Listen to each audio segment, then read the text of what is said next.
I'm Madeleine Morris. I'm hosting tonight. I'm a reporter for 7:30. But I think the reason I'm here is because I've known Nick telephonically for a long time. Nick and I have not met face to face a lot, but I worked as a presenter and reporter for the BBC for a long time, and so I'd often be interviewing Nick down the line, and we sort of passed like ships in the night. I returned to Australia from the UK 2 years ago, and he was just wrapping up, and I was amazed when I came home because foreign correspondents tend not to make any impact whatsoever in the country where they live. But when I came home, everybody knew who Nick Bryant was, and that was, of course, because of his fantastic writing everywhere, and he's become a household name and our much beloved honorary Australian, so he doesn't need much more introduction. Nick Bryant, everyone. Thank you. How are you? Are you filled to the brim with flat whites? I really am. I mean, I have had a bit of jet lag, but the best remedy of all is the fantastic coffee, especially that you get in this city. Making the most of it. Now, who here has already read Nick's book or has bought Nick's book? Anyone? No. Well, luckily for you, it will be on sale this evening at the end of the hall, and Nick will be giving signed copies. But I have read the book, and I really enjoyed it. It's kind of like a love letter, but with barbs. Kind of like your kind eyes of a big butt, yeah, your eyes look beautiful, but your bum looks really big in that. Or it's almost as though you sort of have taken the format of the performance review at work, you know, the shit sandwich, where you do the good stuff at the beginning and the end, but the rest is filled with what you could do better. So that was my vibe. So why don't you start by telling us what you love about Australia? Build us up first of all. Well, I guess I should tell you what I mean by the rise and fall of Australia. I mean, I was struck here when I was the BBC correspondent, covering Australia for 7 years, that I was really telling two very different stories about this country. The national story was incredibly positive. It was your economic growth, that uninterrupted period of 22 years when you haven't had recession. That was extraordinary, especially at a time when the rest of the world was experiencing a great recession. I was talking about companies like Macquarie. Well, Macquarie is now the biggest non-governmental owner of infrastructure in the world. Westfield's the biggest owner of shopping malls in the world. There was a commercial story that was incredibly successful. There was a cultural story that was amazing. I mean, the artistic achievements of Australian artists now abroad is staggering. I talk in the book about how the cultural creep has replaced the cultural cringe, this cultural outreach that you have around the world. It's not just people like Kate Blanchett and Hugh Jackman, it's across the board. It's your architects, it's your painters, it's your musicians. I mean, the Australian Chamber Orchestra is the finest in the world. You're the lifestyle superpower of the world as well. I mean, you win every single... Melbourne continually wins the Economist best place to live. Sydney continually wins the best place to visit. If you ask Chinese people what their number one tourism destination is now, they'll say Australia, and it beats France, it beats Hawaii, it beats the Maldives. So all this stuff was a national story of great success. But I was also telling a Canberra story that was very different, starkly at odds with this national success story. And at this period of great prosperity, your politics was impoverished, and that's what I mean by the fall. It's not a linear thing, this rise and fall. It's been a simultaneous thing. The rise and fall of Australia has been happening at the same time. And one of the themes that really comes through in the book is that famous quote from Donald Horne about the lucky country. Australia's a lucky country run by second-rate people who share its luck. And he wrote that in 1963. Yeah, it has resonance today, doesn't Everyone's laughed. Yeah, a lot of recognition there. But that's and that theme runs throughout the book. You really feel that there's so much that's great about our country, but it's the politicians who let it down.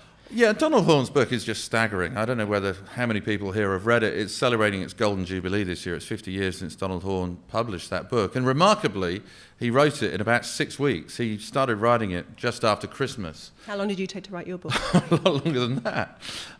Just as the ships, the yachts were setting sail on the Sydney to Hobart, and he'd finished it in 6 weeks' time. And it's an absolute masterpiece. I read it in one sitting on a flight from Sydney to Perth. And I thought, my God, this guy's captured this confounding country down below in this amazingly neat way. But of course, Horne's thesis and title have been misappropriated and misinterpreted. I mean, Donald Horne wasn't saying that Australia was lucky because of its vast mineral resources.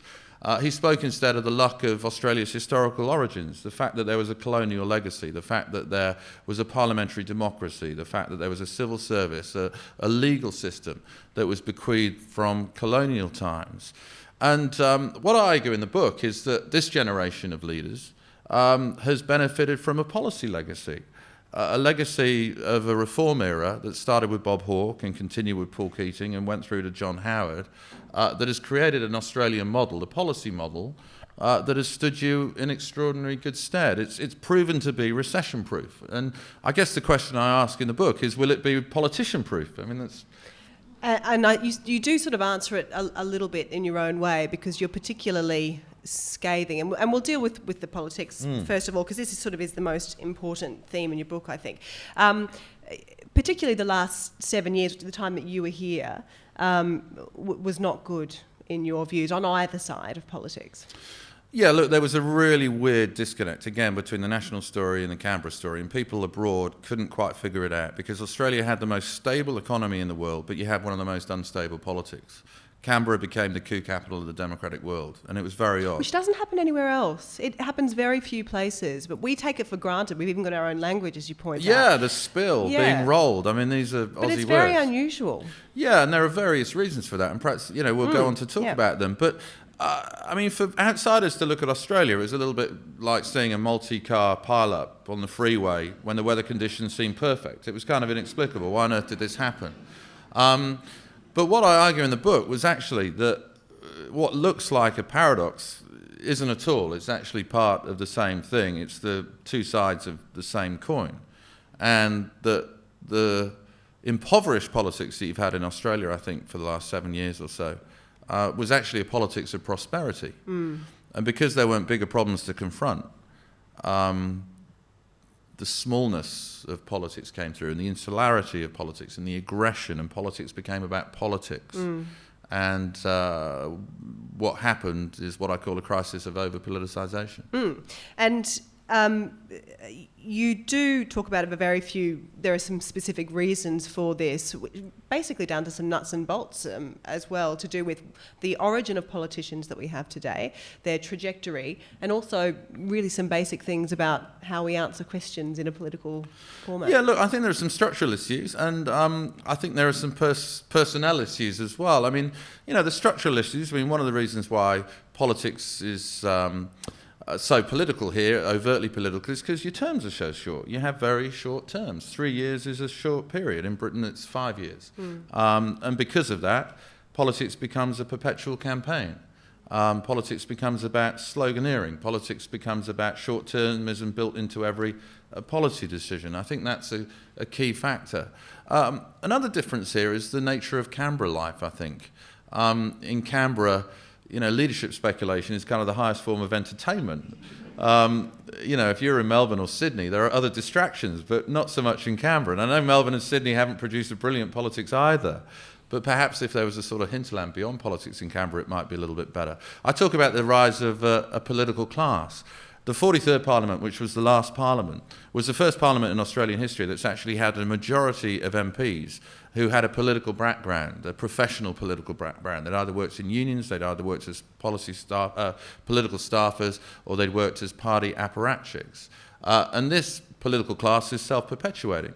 And what they do is politics. That's not unique to Australia, though. No, it isn't. If you That's look at been a global Miliband, issue. Yeah, it is a global That's definitely a global issue. Yeah, Cameron, Miliband, Obama as well. No, it's an absolute... Obama had sort of spent more time outside of politics. But you look at the leaders of the two major parties now in Australia. Abbott worked as a journalist for a period of time, but has mainly been involved in kind of activism of some kind, whether it was working for the Australians for the constitutional monarchy, or working as John Hewson spin doctor, or working as an MP. And Bill Shorten as well. I mean, most of his career, he had a short spell as a lawyer, but most of his legal work was for Labour unions, and he's been a union leader and a Labour MP. And, it's a lot of politicians haven't had much experience outside of politics, and I think that's a problem too. I agree with you. That's a global issue, but it's particularly marked. But we don't help ourselves though, do we? Because I was talking with someone in the office today about how if you're a politician, you work every single day that you are elected, particularly if you're a minister. So who on earth in their right mind, if they wanted to have a family, if they wanted to do anything else, who would go into that? So it's very much a tunnel vision. I mean, you talk about Ricky Muir.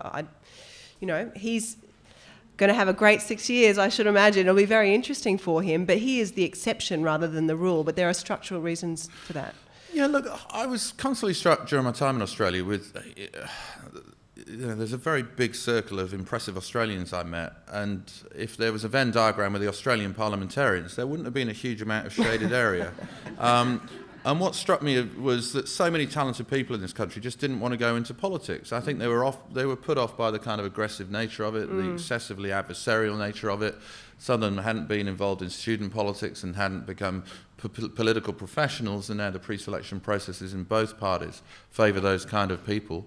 A lot of people didn't want to leave great cities like Melbourne and Sydney and Brisbane and go to Canberra, which is a lesser place. I mean, let's be honest. And also, Melburnians love hearing that. You know, I'm not holding up Britain as a great parliamentary democracy and something that everybody should aspire to. But one crucial difference in Britain is that politicians live with their families in London, and then they go home at the weekends to spend time in their constituency. And here it obviously works differently. I mean, parliamentary sessions are a lot longer in Britain, which I think is helpful as well, because all that political passion kind of gets dissipated across a bigger period of time, where you have these kind of short, concentrated bursts of political activity in Canberra.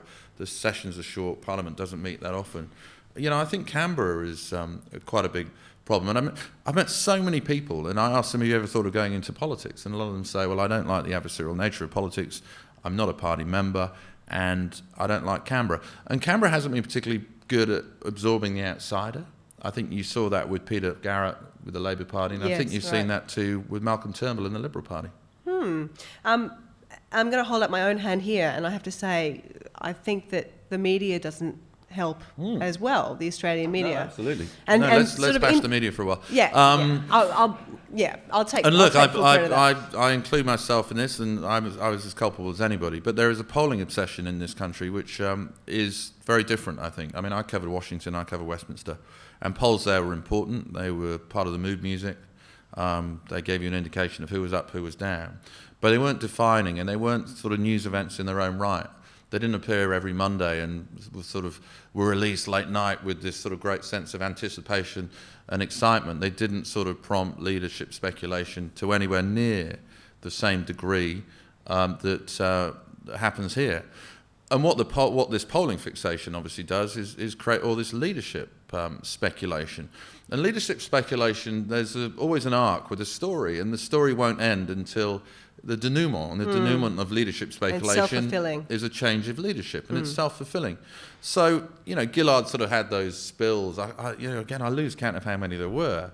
Trying to sort of put this Rudd challenge away for good. But, you know, a couple of polls later and a couple of weeks later, the leadership speculation erupted all over again. It's funny you talk about the word spill and how that has entered the lexicon, because having lived abroad for 12 years, when I first came back and started working at the ABC, there was a woman in the office one afternoon came running through saying, there's a spill.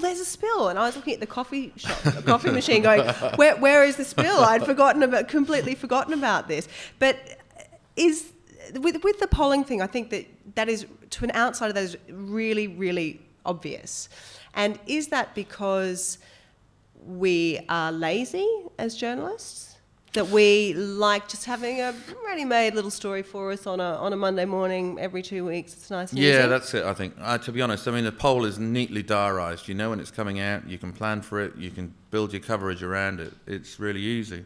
And as I said, I mean, if politicians had had bigger problems to deal with, I don't think we'd have seen the same sort of instability and in the politics. And I think journalistically, if we'd had bigger stories to deal with, perhaps it wouldn't have been so fixated with the polls. I mean, you know, one of the reasons why this country is such a fantastic place to live and bring up kids and have a wonderful, abundant life is because, you know, not a huge amount of terrible things happen here. Yeah. And that's a real difference from the country I cover now, which is America, where terrible things happen every day. And they generate headlines and they generate news and they occupy the 24-hour news stations. Here in Australia, news editors have to look much harder for stories. So when a poll comes along every couple of weeks, I think, fantastic, it's manna from heaven.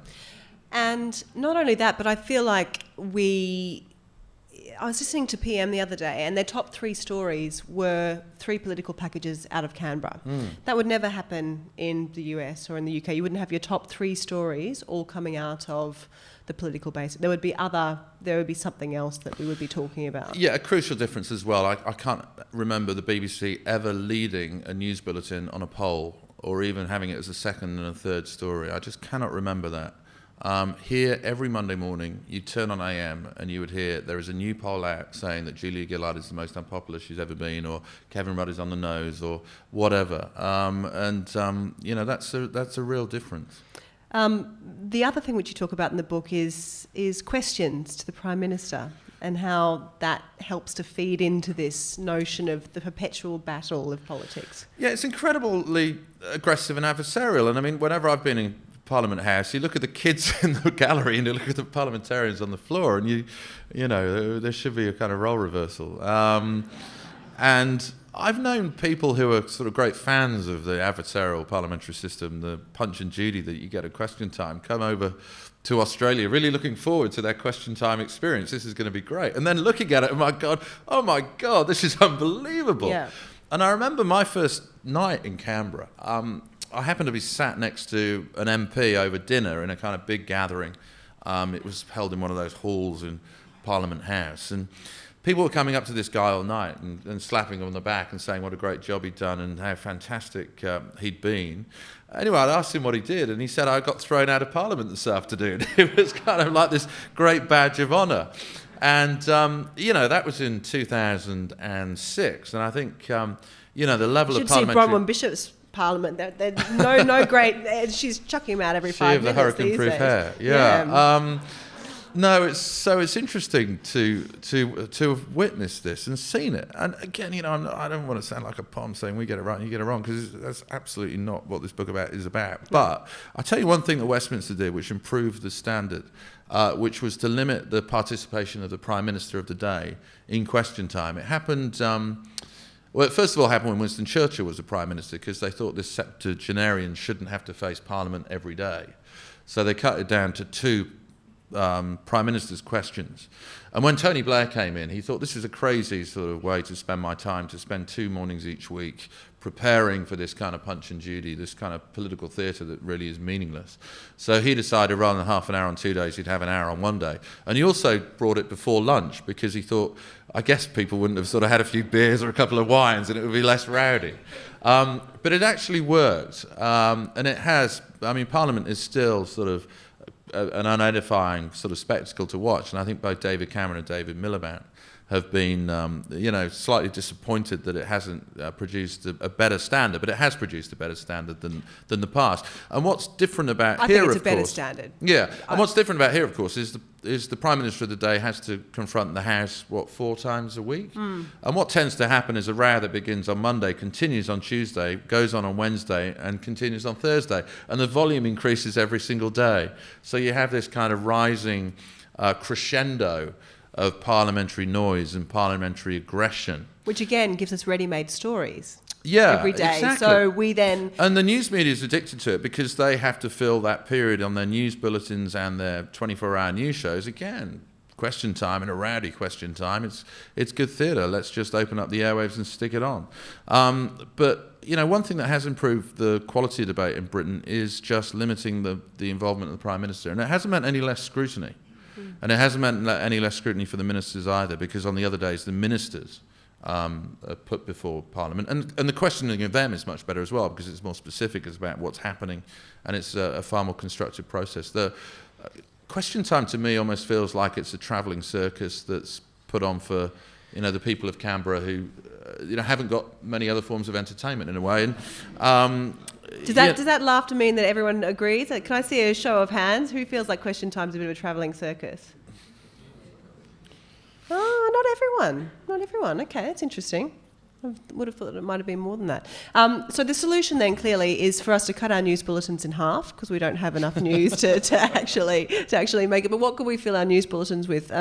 International news. But then again, one of the things that I noticed coming here, moving back from Britain, which is very internationally focused, is that Australia is less so. We tend to prefer Look, our I own think there's news. an insularity in political life, but I don't think there's an insularity in Australia as a whole. I think people are fascinated with the rest of the world. And you see it with kids getting on planes with their inflatable pillows and their rucksacks going off around the world, and that great Aussie wanderlust is still there. It's not diminished. I think people are genuinely fascinated with what's happening in the rest of the world, and your foreign coverage is I mean, frankly, the American networks have got far less of a foreign footprint internationally in terms of news bureau than the ABC. You've got one of the most extraordinary foreign correspondent networks of any international news organisation. Ours is bigger, CNN's is bigger, but there aren't that many that are bigger. I think there's a real thirst for international news amongst the Australian people, and that appetite is being met. I mean, a lot by the ABC. So I don't buy this insularity argument at all. I think politics looks incredibly parochial. I mean, they've taken that idea that all politics is local to the point of absurdity, but I don't think that is reflective of the Australian population at all. I think this is a very outward-looking place, and people are fascinated. Well, that's good to hear, and I'll move it on from politics because this isn't the only thing that you talk about in the book. You talk about plenty of other things, and one of the things that you say is we're outward-looking, but the world, in the way that it looks at us, it gets us wrong. Yeah, I think a lot of those stereotypes don't withstand particularly close scrutiny, and I was struck by that. I mean, Brits are taught that Foster's is Australian for beer. We believe it. And it's clearly not. And, beer's quite interesting because actually Australia's divided by its love of beer. I mean, you have VB here, where 2 is in Sydney, it's Castlemaine in Queensland.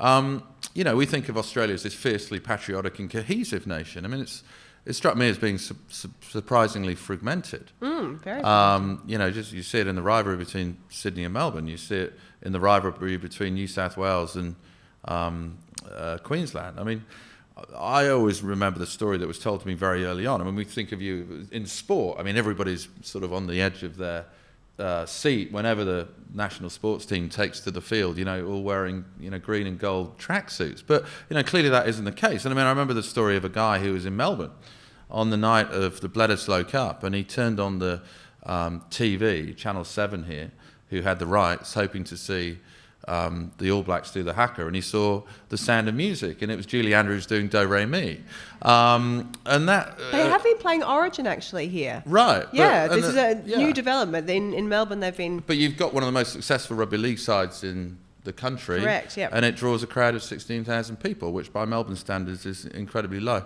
Australia is always seen as this sort of laid-back country, but it strikes me as sort of surprisingly officious in many ways. I remember one of my first experiences here was to go to the first Test match at the Gabba in the 2006 series, where England lost 5-0.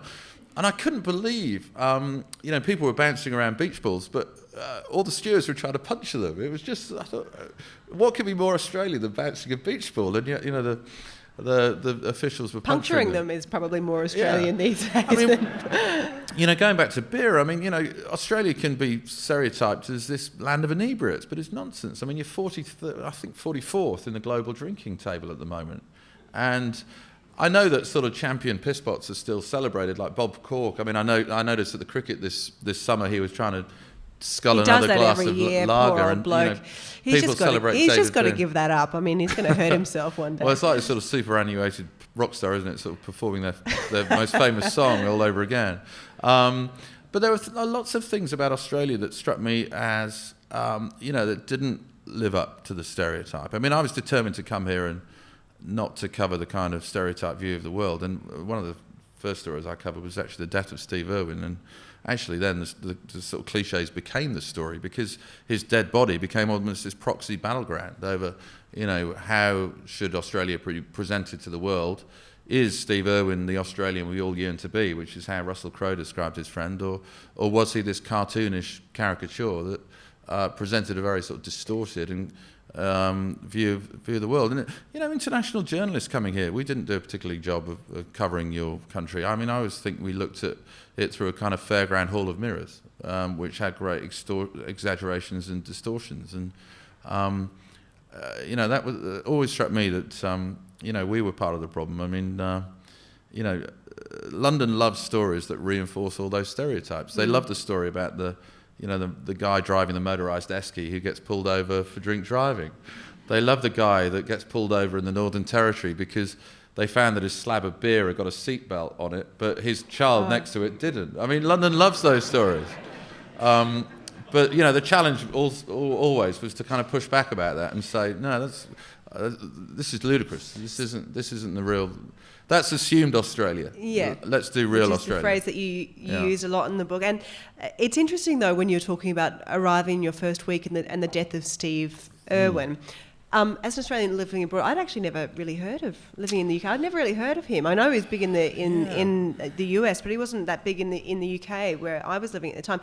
But in a way, being thrust into that national conversation about, is Stephen Irwin us? Are we Stephen? Are we not? No, we're not him. He's not at all. How does the world view us? That is actually one of the most Australian pastimes that we have, are these culture wars about who we are and what are we. And you talk about this in the book. Yeah, one of the interesting things I find is that Australians, when they go abroad, often speak in the way that they expect the world for Australians to speak. They kind of typecast themselves sometimes. I talk in the book about Julia Gillard going to the joint session of Congress in Washington and talking about having a true mate down under. Tourism Australia comes up with Ocker Shocker after Ocker Shocker because, whenever they try to present a more sophisticated view of Australia, it hasn't worked. And people like drawn here because they like the kind of Paul Hogan or what's sometimes called the dumb blonde view of Australia. My new job, I cover New York and the United Nations, and obviously Australia is a lot less difficult, I should imagine, the politics there at the UN. Iran versus the Great Satan, nothing compared with Gillard versus some that. Very ugly politics there as well. But Australia's obviously on the Security Council right now. They had the presidency of the Security Council in September, and the presidency comes with an office. And the Aussies decided they put a toy kangaroo that was startlingly lifelike in the office. And they said, well, this elicited very warm feelings towards Australia, but I'd suggest they were pretty patronising feelings as well. And it was another case of Australia stereotyping itself. And I've sort of used the analogy in the book, I think. It's almost like returning to your high school reunion and acting the personality that you were in year 6, rather than the new personality that you have, But one of the things that you talk about is how we're much better at defining what we're not. So when something is un-Australian versus what... Yeah, I'm really intrigued by the rise of this word un-Australian. It was first used, I think, 100 years ago, but it sort of fell out of usage for a long, long time and then sort of came back into usage during the Howard years. And, I do think it's interesting that Australia has sort of got more adept at sort of saying what we're not than what we are. I argue in the book that it kind of needs to be almost a rhetorical reset because so much of the language that Australia uses to describe itself now is a little bit outdated. I mean, the land down under is a British construct. I mean, the Antipodes, again, the geographic reference point is Britain. I mean, a country in the Asian century. I mean, that seems to me to be fairly outdated. I mean, the idea that, she'll be all right. I mean, this idea that there's this sort of everything will turn out okay and that's the Australian way. Well, you've worked incredibly hard for your success and you've worked incredibly creatively for your success. I'm not sure if that works anymore. There's this anthropomorphic language that gets used a lot. The language of adolescence, the language that Australia is still coming of age. You've had more coming of ages in Australia than America's had losses of innocence. I mean, it's extraordinary how that language gets used.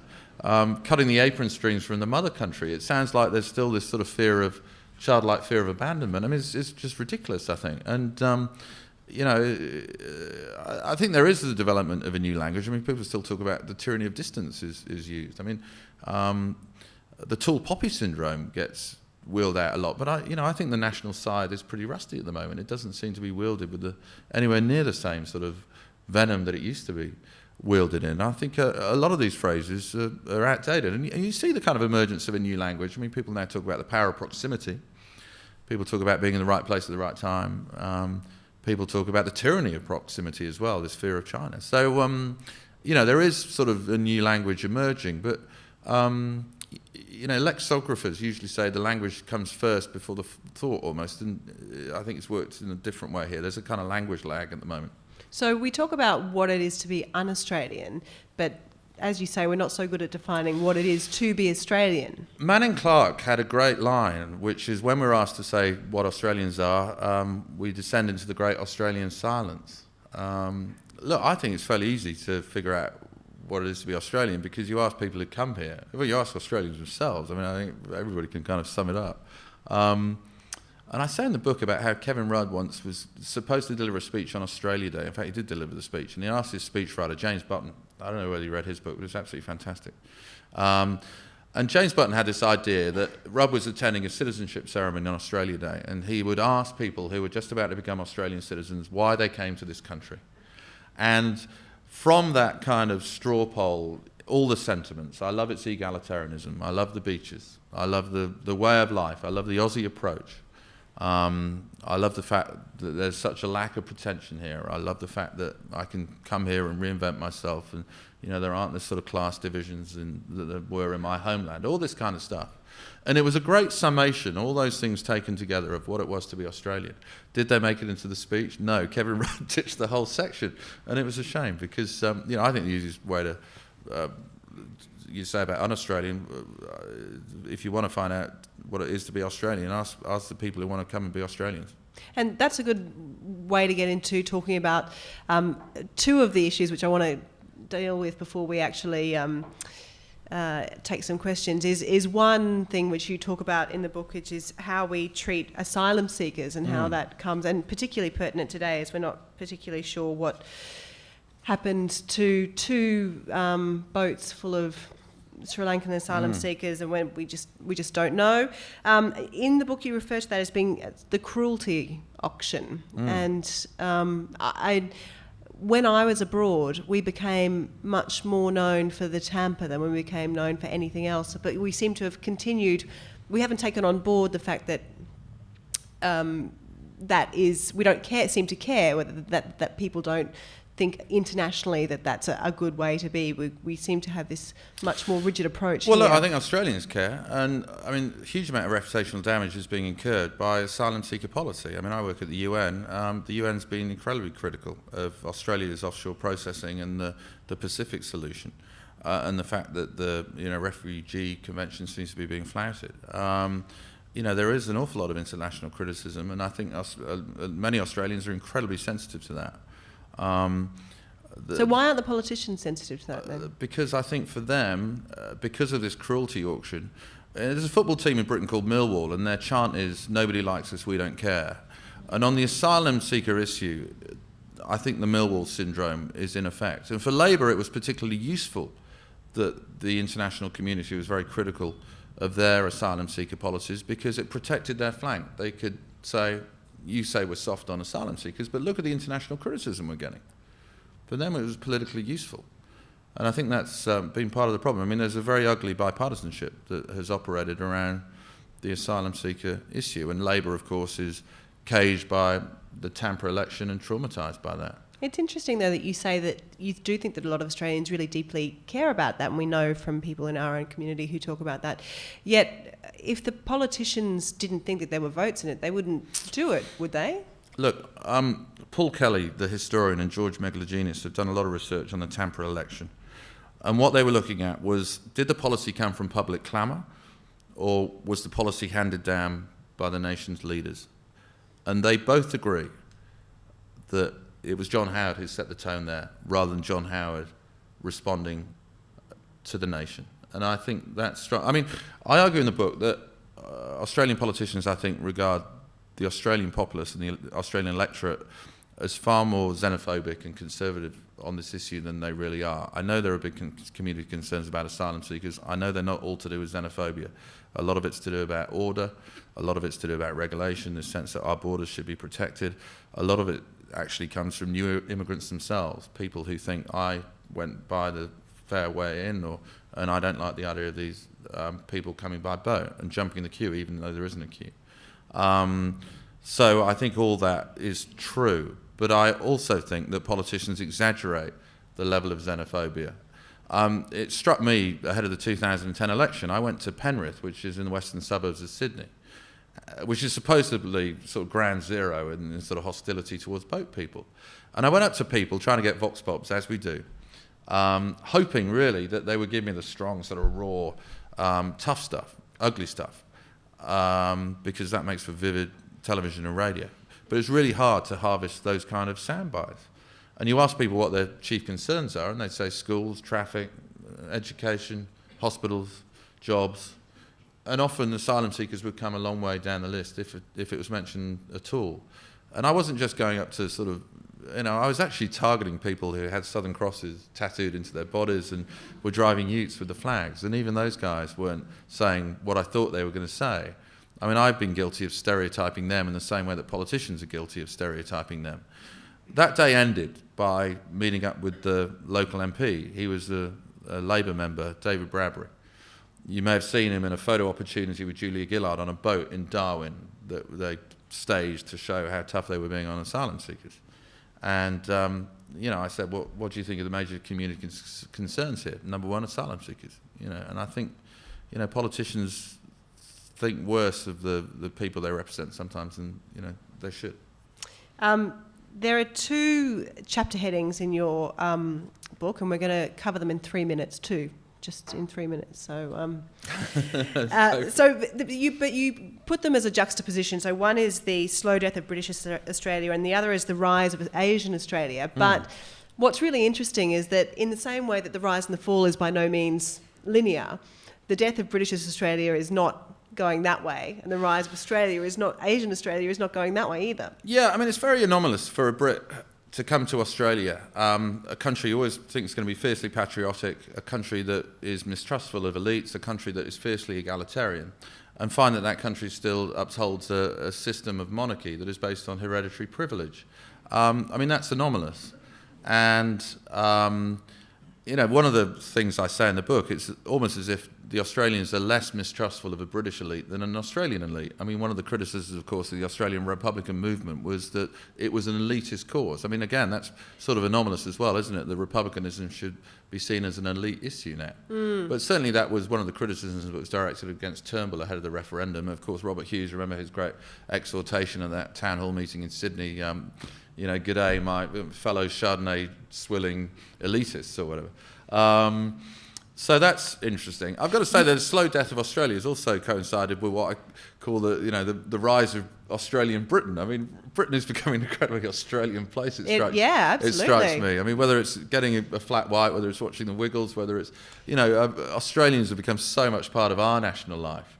Rolf Harris being a classic example of that. Aren't we proud of that one? Unfortunately. Yeah. But I mean, someone like Shane Warne is almost as much a national treasure to us now as he is to you. That's true. David Cameron was asked ahead of the last election what was his favourite soap opera, and he said, was it Coronation Street or was it EastEnders? And he said it was Neighbours.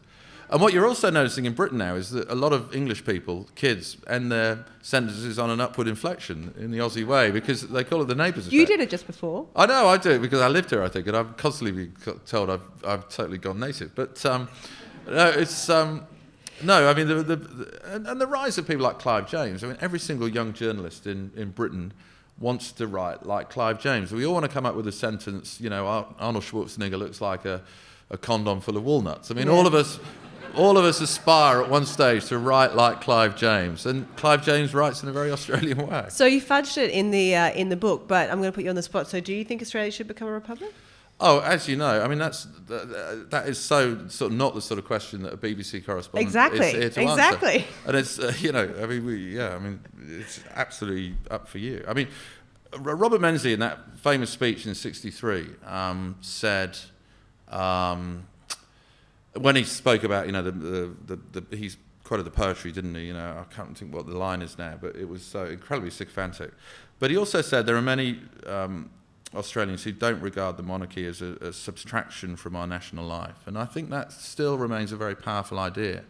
And if you look at the polls, they're by no means clear-cut. I mean, the Republican movement's clearly waiting for the moment that Queen Elizabeth is no longer with us, and that's their moment to strike. But I think I saw a poll not so long ago which showed that 33% still support the monarchy, even with Charles, and 11% are undecided. So that's quite a significant minority, which could easily turn into small majority over the course of a referendum campaign when there's still uncertainty about what will come at the end of it. And of course, if you look at the polls for William becoming king, the polls are much higher. So it's by no means clear-cut. So at the same time that we're seeing this fall of British Australia, we're also seeing the rise of Asian Australia, but that's also very interesting. And you make the point that you're concerned that that is a primarily monetary concern, that is... Oh, yeah, I mean, there's a danger that it just becomes purely transactional, and, there's not more of a kind of cultural exchange or a sort of view of Australia in the Asia century in a sort of much broader context. It does come looking for markets, it does come looking for students to come and pay high fees at universities. That there's not that much of an exchange as well, that we're not so open to actually learning about the culture rather than just... Yeah, Michael Wesley's written a fantastic book, There Goes the Neighbourhood, where he speaks about how often when Australians travel to Europe and America, they're keen to explore the culture. When people travel to Asia and Bali and stuff, they're keen to go on the beach. And, there is a certain... there's a truth to that, I think. And, there isn't that intellectual curiosity, there isn't that fascination with the history. What has been noticeable, I think, though, is that, a lot of Australian political ideas, and there's a real crossflow, a lot of Australian ideas are embraced in Britain and America. But I've noticed in the national debate recently, Asia has become more of a touchstone. I mean, when Joe Hockey delivered his Age of Entitlement speech, he talked a lot about Asia and self-reliance and things like that, and based it very much on the Asian model. And what made that speech all the more remarkable was that he delivered it in London. People like Gina Reinhardt and Rupert Murdoch sing the praises of Singapore. On the right, these countries nearer to your neighbours are becoming a lot more of exemplar nations that Australia should follow for the right. I mean, and for the left as well. I mean, if you look at sort of educational trends, I mean, the best schools in the world right now are in Asia, and Australia is looking to Asia to kind of improve its own. The model is Asia right now rather than Britain or America. So, I think increasingly there's a kind of more of a sort of intellectual interaction and a bigger cultural fascination. But in other areas, of course, a lot of these things are on the slide. I mean, not least the learning of Asian languages. Yeah, I was shocked to find out that more kids learning Latin. In Victoria, more kids learn Latin in year 12 than Mandarin. Yeah. Which is really quite shocking. Yeah, both are really small numbers. Just goes to show. But one of the interesting things which you talked about, and this comes through again and again, is that you are worried that Australia is at risk of becoming just a moderately successful nation. And I have to say, as someone who came back to Australia, what worried me and my husband most was that its life here is so comfortable. And we were just so worried that we were going to slip into the comfort where everything's nice and life is just so easy, and we're not going to fight. And this is something which really you talked a lot about in your book. Yeah, Ross Garneau's put it really well, I think. He calls it the great Australian complacency at the moment, and that's really interesting. Look, a few years ago, George Mangaglinis brought out, I think it's one of the best books, brilliant book, The Australian Moment.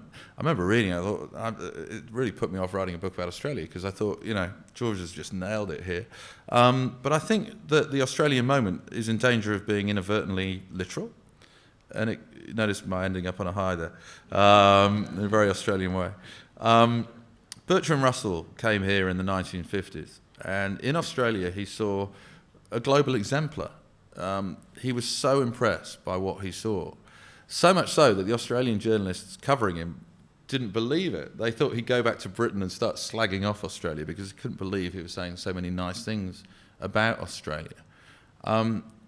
But he said the danger for Australia is because life is so good here that complacency will set in and you will only settle for a moderate success. And I end the book with that quote because I think there's a danger of that now.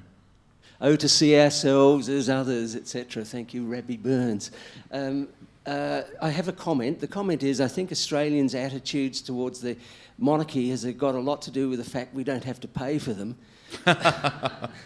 and I have a comment. You mentioned the British Australia and the Asian Australia. Could you comment on the American Australia? Yeah. Let's say, part of the book is about... Australia's always talks about punching above its weight, but I think its international relationships are more about a pull. You're pulled in so many different directions, and it's managing that pull. Yeah, I mean, a lot of the culture here is obviously Americanized, and in commercial television especially.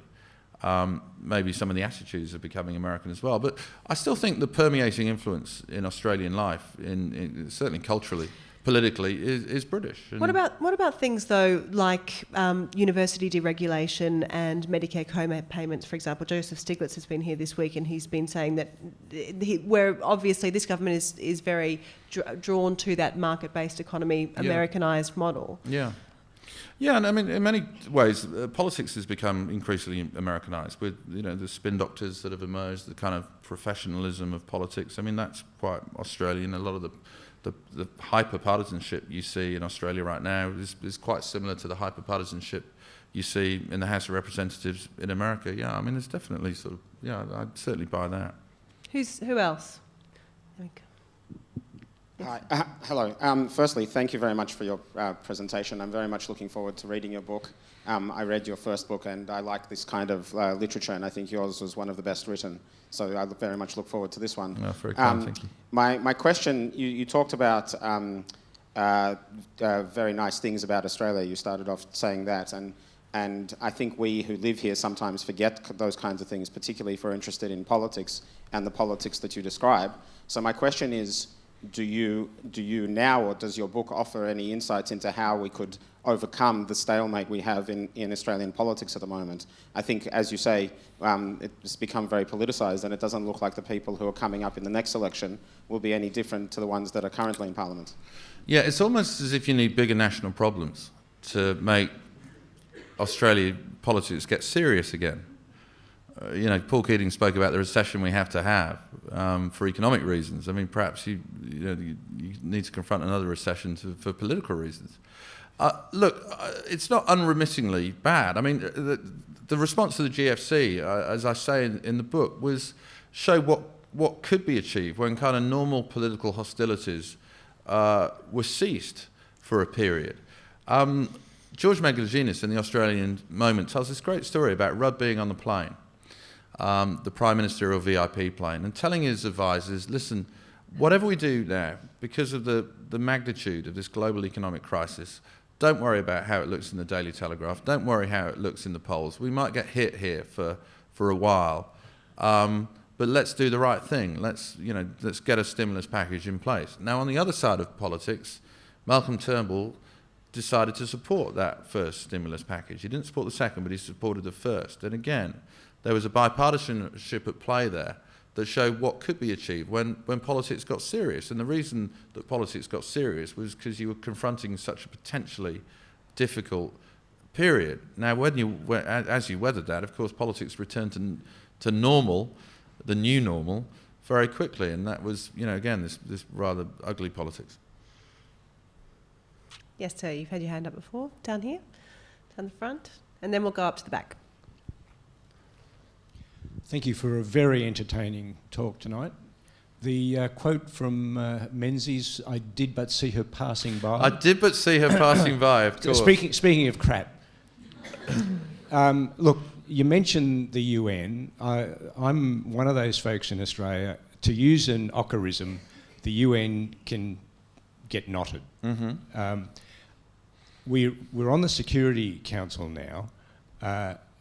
The UN doesn't seem to have done anything in relation to Syria or the Iraqi situation. Do you honestly think that, given the influence of the OIC, that the UN is all it's cracked up to be? There's a very different sense of Australia in New York with its delegation in New York. It's not a story that gets told that much here in Australia, but the UN delegation that is on the Security Council at the moment has worked harder than any other delegation to try and get humanitarian resolutions through the Security Council that will deliver aid to Syria. That's one of the huge problems at the moment. All the aid that is going in there is distributed amongst government areas. It never reaches the opposition areas.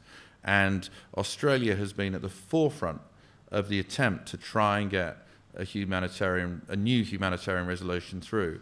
They got one through in February. It didn't work particularly effectively. They're trying to get another one through right now. The problem, as ever, is Russian intransigence and Russian obstructionism. But Australian diplomats have been at the forefront of the effort to do that. And again, it's a story that doesn't always get told here. Why aren't we hearing that here? I don't know, actually. You haven't got anybody based in New York, I suppose, or the UN. Right, basic logistical But it's a issue. really, I mean, Australians at the UN are regarded as really, these sort of energetic humanitarians trying to, I mean, the humanitarian crisis in Syria, as you see on the television, is appalling. And with Luxembourg and Jordan, the Australians have been the most energetic on the Security Council in trying to get that through. Alas, the politics of the Security Council are very ugly, and Russia and China has been blocking it. Down the back. Thank you very much for your discussion. I'd like to ask you about Australia's federation. Of course, when the 6 colonies came together in 1901, it rates a mention probably 2-3 times, I recall, in your book. And of course... Wow, you've read it already? I have. Oh, that's very true. It was only in the shops on Monday, was it? Well done. I have a local bookseller who, anyway. I was looking out for it as a result of an article that you wrote on Australia Day some time ago about the Australian vision, national vision needs some American oomph. So I was looking for an expanded version of that. Let's go back to Federation for a moment. 1901 doesn't get a great deal of mention, and you're right in pointing out that in the Australian community we really don't think about it or talk about it a great deal, although over the next 6 months that might change with a white paper process coming up. From an external perspective though, it does dramatically affect how we see ourselves as Australians, even if it doesn't affect greatly how foreigners see us. Would you care to comment? Yeah, look, I was shocked and surprised at what a fragmented country this is. And when I started reading the history, I was surprised at how little enthusiasm there was for federation in the first place. David Malouf's got a great line. Australians are very comfortable about talking about Australia as a sporting entity, less so about talking about it as a national entity. And yeah, I'm surprised still that you've got rid of all the you've got the railway gauges sorted out and all that kind of stuff, but there's still an awful lot of stuff that hasn't been fixed, and this interstate rivalry stuff is comes as a great surprise to somebody who, like most people in the world, would think of Australia as this fiercely cohesive nation. I mean, it doesn't seem that way to me at all. I mean, I remember being in South Australia and being shocked once because the local chain of a national fast food outlet was celebrating the fact that South Australia hadn't been colonised by convicts. I mean, this just struck me as amazing. Victorians are constantly sort of agitated that the national cricket team doesn't include so many New South Welshmen. I mean, this is, again, comes as a surprise. And, I'm constantly surprised that, how disunited this country is in a way. Are there as many Australias as there are Americas? Because there's so many of them. Yeah, I mean, there are a lot. I mean, I was struck, for instance, Western Australia, secessionism is always bubbling under the surface. When Q&A went there for the first time, the first question was, should Western Australia secede? I remember being in the Northern Territory once on Australia Day, going into a bar late one night in Tennant Creek, and there was one guy with a cold beer with a kangaroo rugby league jersey on, and the rest of the community was unnervingly quiet, and didn't feel like Australia Day there. Yeah. I think there have been years when Australia Day hasn't even celebrated Australia Day on the same day. The Australian of the Year award actually started off as the Victorian Australia of the Year award, extraordinarily. Yeah, and I was amazed through that. Malcolm Fraser decided he'd sort this out by coming up with the National Australian of the Year award, which is just this sort of tautological delight. I mean, it's just bizarre. Was there any more questions? There's one. We've had a lot from the front. I'm sorry. We'll just go for that person down the back. Yeah. 43 years ago, I moved to Canberra, became a public servant. I'm so sorry. That's right. I'm so sorry. I'm so sorry about what I've said about Canberra. No, not at all. I'm so sorry that you moved I'm going to let you off the hook. I'm going to let you off the hook because I'm going to agree with you. It took me all of 7 years to realise the errors of my ways, and I've never been back other than to go in for the odd bit of lobbying. The point being, though, when I arrived in 1972 or 3, whenever it was, all of my colleagues who had also joined at a similar time came from other parts of Australia. And just as you now are talking about the political class, could I add to that and say there is a bureaucratic class in Canberra into its third generation who are Canberra born and bred. So for the reasons you described in terms of Canberra's limitations, I would suggest, and I'd appreciate your comments on, the fact that we could be getting somewhat lesser of an intellectual and experiential input to policy making and policy execution because of the nature of the bureaucracy we've now set up in Canberra. Yeah, and this problem could have easily been solved if they just left Melbourne as the capital in the first place, right? I do want to ask you, truthfully, which is better? Oh, look, my wife's a Sydney-sider, and I lived in Sydney. But look, I thought the brain was big enough to accommodate the idea that both these cities are absolutely fantastic. Oh, that's such an absolute But fudge of a question. It's not, because they're fantastically complementary. Sydney's showy and glamorous and all that kind of stuff, and Melbourne's got a substance to it that perhaps Sydney hasn't, and all that. I love it here. It brings to mind what they always say about Australia having this brilliant opera house. The exterior is in Sydney and the interior is in Melbourne. I adore Melbourne, actually. I think it's one of the most overachieving. I think it just makes so much of itself. Oh, it's a fantastic It's city. sort of one of the most overachieving cities in the world, whereas Sydney is underachieving, I think. Well, it's from someone who has lived in New York and many other places around the world. That's very good to hear. We have gone over time. We started late, so you'll forgive us. I just want to ask you two questions. One is, what do you miss most about Australia? The coffee. And will you ever come back? Yes. Look, I dedicate this book to my three favourite Australians, and they're my wife and my two kids. And my little boy, who's coming up to 4 years old, asks me every other day, "Dad, when are we going back to Australia?" Not in a melancholic way, but in an enthusiastic way. I dare say we will sometime in the future. I love this country. I mean, this book's written out of affection. But I found it very difficult to write with affection about Australian politics. But the rest of the book's a sort of celebration of this country. Well, it'll be our very great pleasure to have you back. And everyone, thank you very much. If you could, thanks for coming. Please join me in thanking Nick Bryant.